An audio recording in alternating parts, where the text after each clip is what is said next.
Today I'm doing my first Halloween video ever.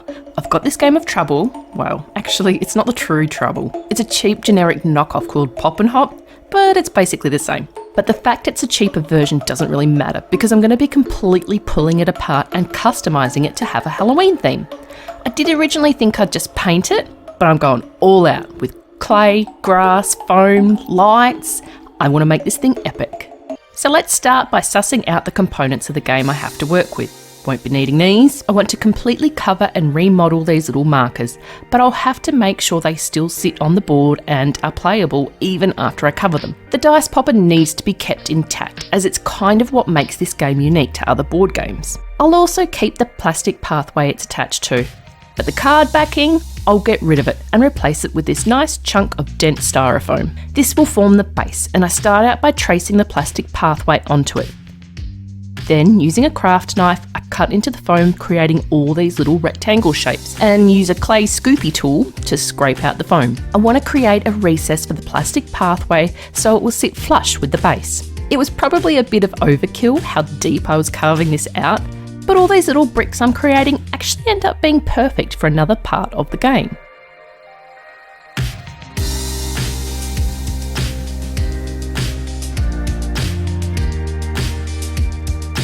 While I'm carving up the game board, I dig out a place for the battery pack of the lights, as I want elements of this board to light up. Now, because I want to add 3D sculpted elements all around the board, I need to raise up the dice popper so it can still be easily used without knocking off other stuff. So I cut away the middle popper piece with a Dremel, off camera, then used more styrofoam to make a bit of a tower thingy. Before I paint the board, I use a rock to roughen up all the flat areas. This board is going to be the base of a haunted, Halloweeny, graveyard type area. So, using a mixture of Mod Podge, paint and sand, I give the entire thing a nice thick coat to give it an earthy look. A lot of this will get covered later, but it's nice to have a good base so no blue will be peeking through by the end. I also painted the tower in this stuff, which was unnecessary, and a simple coat of paint would have been better. Oh well, hindsight's 20/20.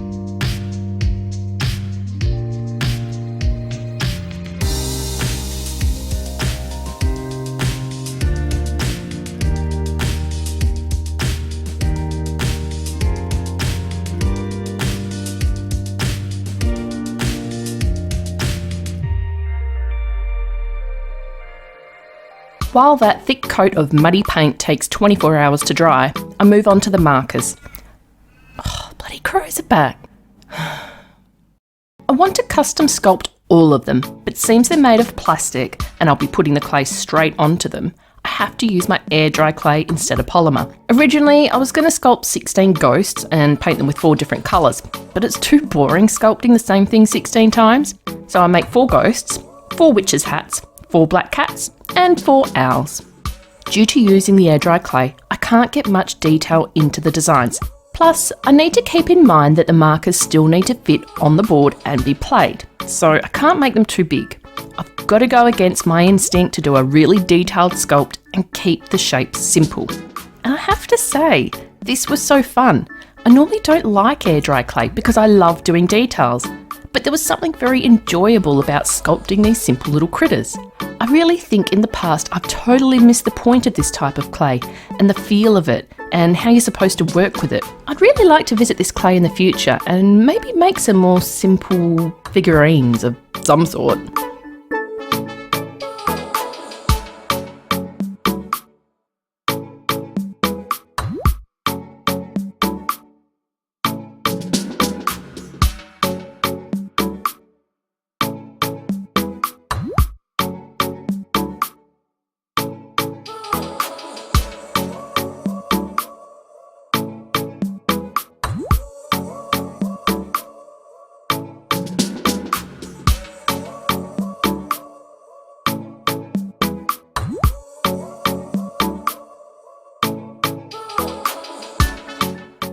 With the muddy paint now dry, I take some rocks, a few handfuls of those little foam bricks, and shake.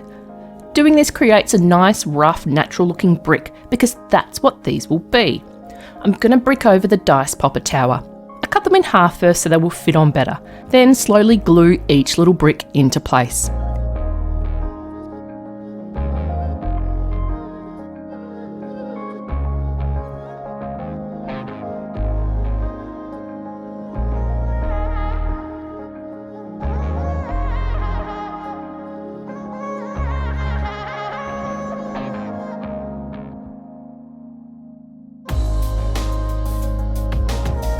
Once they're all dried on there, I give the tower a coat of dark grey.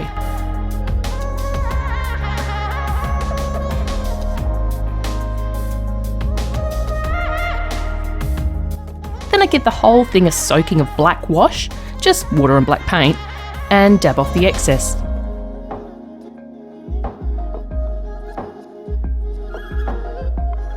The final step for the tower is a dry brush of light grey to bring out more of the details and create real depth and dimension.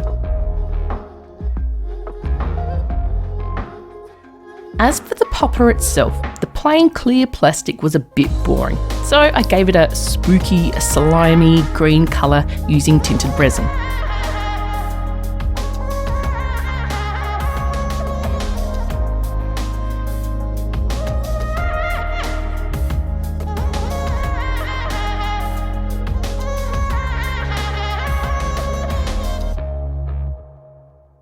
So let's start sculpting some spooky stuff for our graveyard, forest type thing. I start out with some classic jack-o'-lanterns, which really are pretty easy to shape. But I need to hollow out my little pumpkin heads because this is where I want the LEDs to go. Carving out a pumpkin on this scale was a little tricky, but they turned out okay.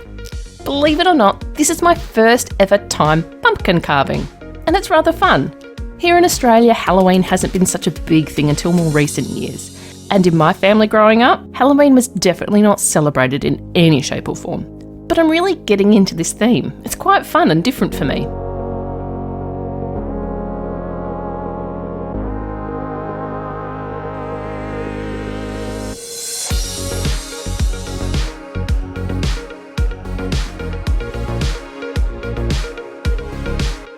Next to make is some spooky trees.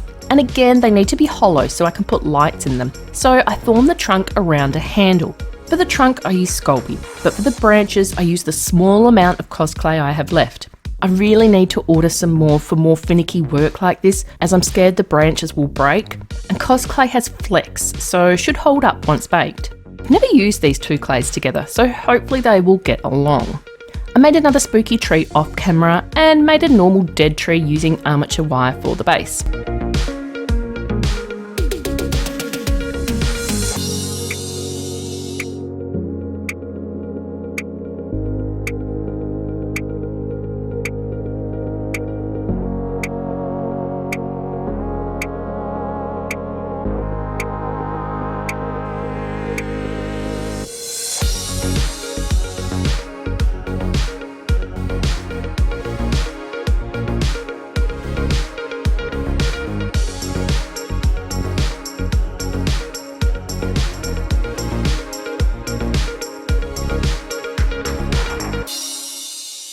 While those bake, I get onto painting the dried markers. I start out with a thick coat of Mod Podge to give them a little strength as I've noticed some cracking. Then give them a thick base coat of gesso, plus gesso the baked and cooled spookies while I'm at it.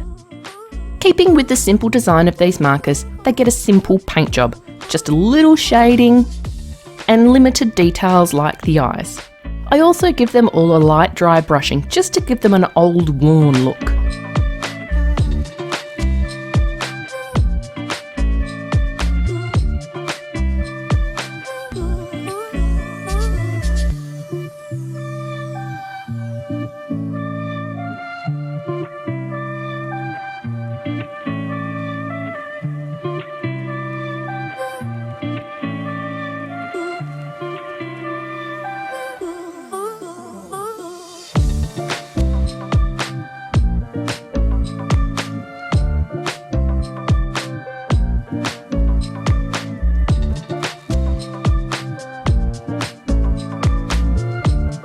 I really love the simplicity of these markers, which are going to be a stark contrast to a very detailed playing board.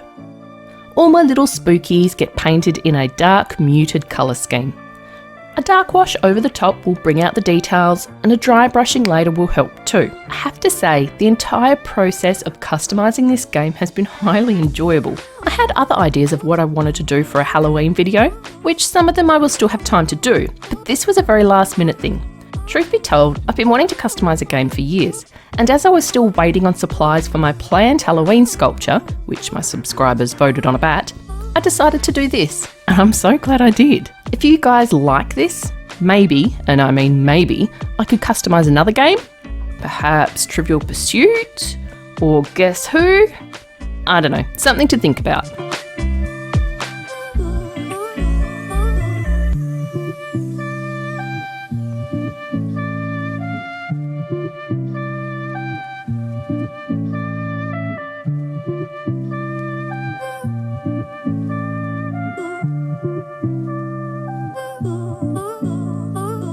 For the plastic pathway, I gave it a few coats of Mod Podge so the paint would stick and started painting it to be a plain grey pathway, but that seemed really boring and plain. So I came up with an idea for a paved, cobblestoney look. Using some scrunched up brown paper, I painted it grey, let it dry, scrunched it up again, then dry brushed over the whole thing, trying to bring out every little creased detail. Then cut up lots of little rounded, squarish type shapes and painstakingly glue those on with blackened Mod Podge. This took ages, but so worth it.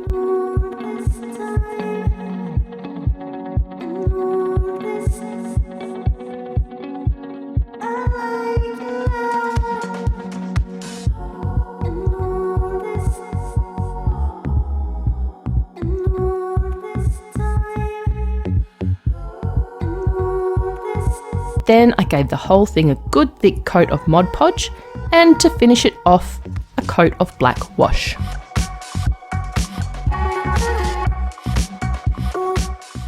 It's time to light this game up. I used a cheap set of battery operated LEDs, carved out a pathway for the wires, and threaded the lights through strategically placed holes.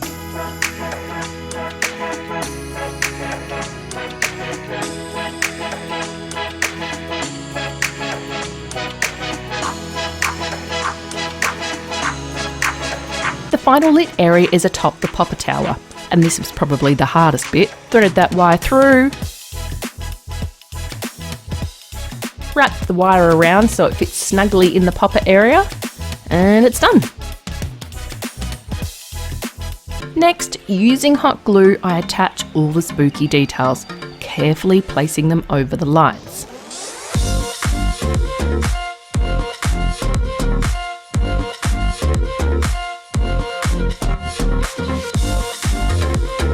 When I go to put on the plastic pathway, I realise this should have been put on first. So I struggle for the next 5 minutes carefully forcing this on, breaking a few things in the process, but I'll touch it up later. To make the pathway seamless with the baseboard, I used some leftover mud paint along the seams. The squeezy bottle made this way easier and fun.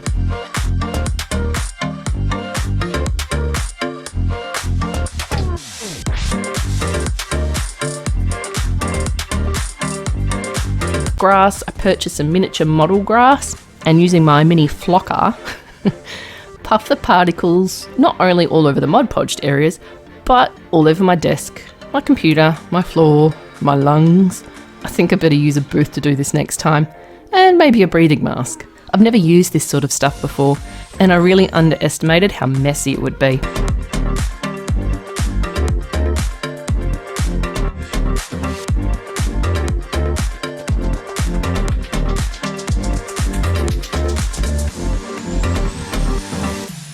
To blur the line between the pavers and grass and give it a more organic look, I used micro gravel darkened down with more of that black wash. Plus, I'll go in with some muted green chalk pastels over the grass, as I'm not a huge fan of all that yellow. Plus, a few extra details to bring it all together.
here is the finished product, Halloween Trouble, or Spooky Pop and Hop. I seriously loved making this. I'll probably never play it, I'd be too scared of breaking something. But it can be played, although some of the marker pieces turned out too big, so don't really fit on the board next to each other. But bah, who cares? It looks cool.